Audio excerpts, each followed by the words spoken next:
Hey team, Ray here for MotoNZ, and it's time we chatted about the Insta360 Ace Pro.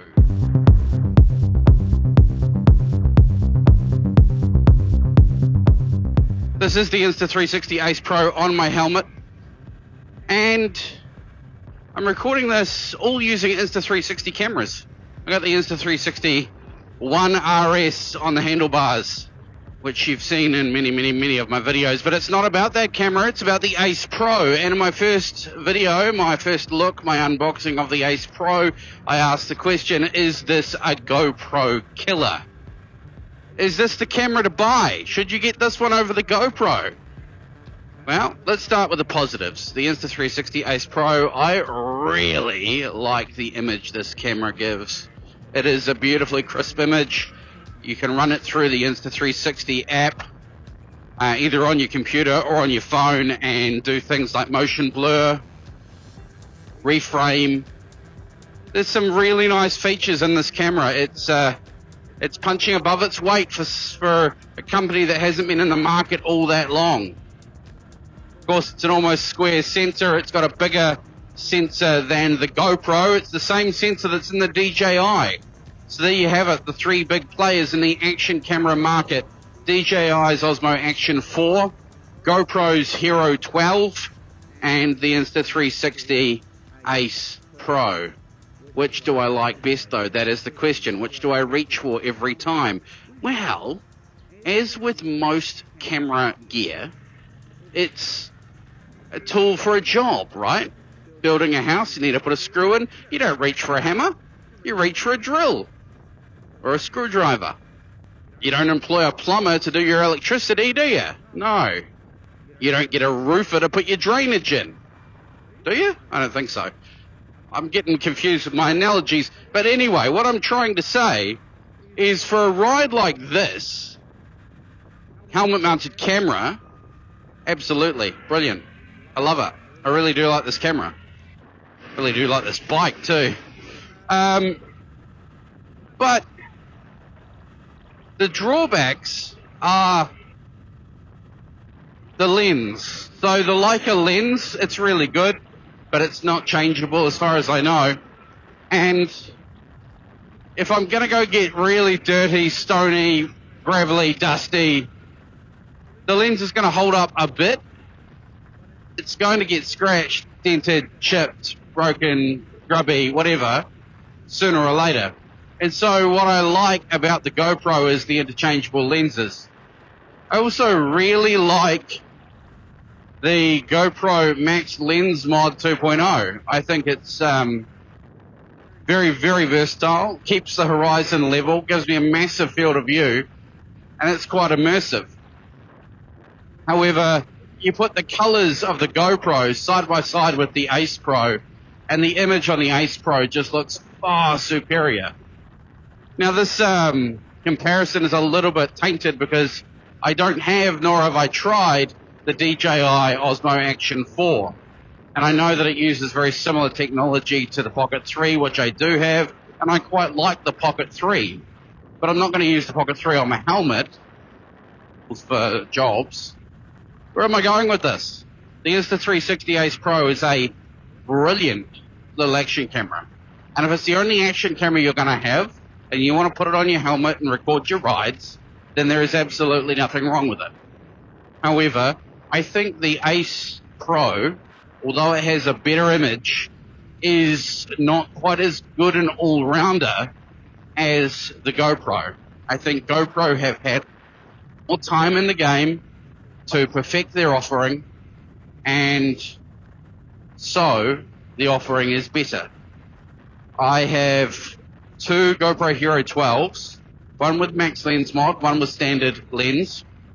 I have 5 batteries between the two cameras, plus I have a GoPro Hero 9, which, if I'm honest, doesn't get used all that often anymore. And for my recent ride, my trail ride experience, Sand Country Run, I ran the Insta360 One RS on my handlebars like I've got now, and the Hero 12 on my helmet. and just swapped out the battery whenever I needed. And that was a pretty good solution. I run the Hero 12 in full sensor mode, so it's taking a 4:3 image, which means that when I want to go and put something on social media, it's not cropped too much, and when I want to put something on YouTube, it's not cropped too much. 6:9 and 9:6. Generally, you get all the action. This camera does the same thing, and this camera is better than the GoPro in low light, which means if I'm filming in the garage in the evening, this camera does a better job. So if you've come here for a definitive buy this camera or don't buy this camera, I'm sorry, I can't really help you on that. It's a great camera to have as a tool. If you like the imagery that's coming off it now, then go and buy it. And maybe if it's your only action camera, it's not a bad option. It's probably simpler to use for people who don't like to get into all the intricacies of video editing and, all the different settings and manual setups. But then things like star trails, light painting, all the other fun things that these cameras are capable of doing now, I think GoPro is a better option. Just because it looks better. It's easier. Also, if you want to connect your Kata or your Sena to the camera and talk to the camera like I am now, then the GoPro is a better option because you can turn the camera off, turn it back on, it will automatically reconnect to your headset. The Insta360 Ace Pro doesn't seem to do that. You have to go through the pairing dance every time, which would be an absolute nightmare. If you're a GoPro user and you've got sick of all the GoPro crashes, not that I've really experienced many with the GoPro Hero 12, however, if you're sick of all the crashing that the GoPros seem to do, or allegedly do, you'll be pleased to know the Insta360 Ace Pro has been rock solid for the time I've used it. Not a single issue. That said, I haven't had a single issue with the GoPro Hero 12 either. However, I know that there were issues, especially with the 9 and the 10 and the 11. One other cool little feature about the Insta360 Ace Pro is it's got, lights and audible sounds when you start and stop recording. It also has a little vibration motor, a little taptic feedback motor, which vibrates, and if you've got a helmet mounted on it, you can hear it vibrating when it's telling you it's recording or stopped recording or whatever. Battery life seems pretty good.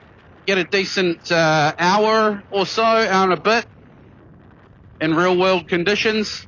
And of course, no overheating because I'm using it like an action camera. I'm on a motorcycle. I've got 100-kilometre-an-hour headwinds.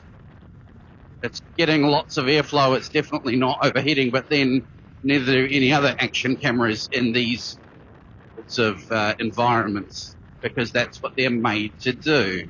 You get some airflow. All right, executive decision. You have an old GoPro and you want a new camera. You want 4K, you want great image. You just want it to show your wife where you rode to in the weekend, show your mates down the pub. This is a fantastic camera. Go and buy it. It works really well if you don't have a computer and just want to pair it to your phone and snip out bits of your ride. Absolutely, great camera for that. If you want to get into the intricacies of the camera, of filming, of getting the best possible image you can, then there's nothing wrong with this camera, but I think GoPro will give you more flexibility, more options, and they're cheaper at the moment. Also more parts available and more replaceable parts like lens caps, covers, all that sort of stuff. That said, if you like this camera over the GoPro, go buy this camera. You do you, boo. I guess a lot of it comes down to when you buy something, you test it out. The test of whether it's really good or not is, do I have any buyer's remorse?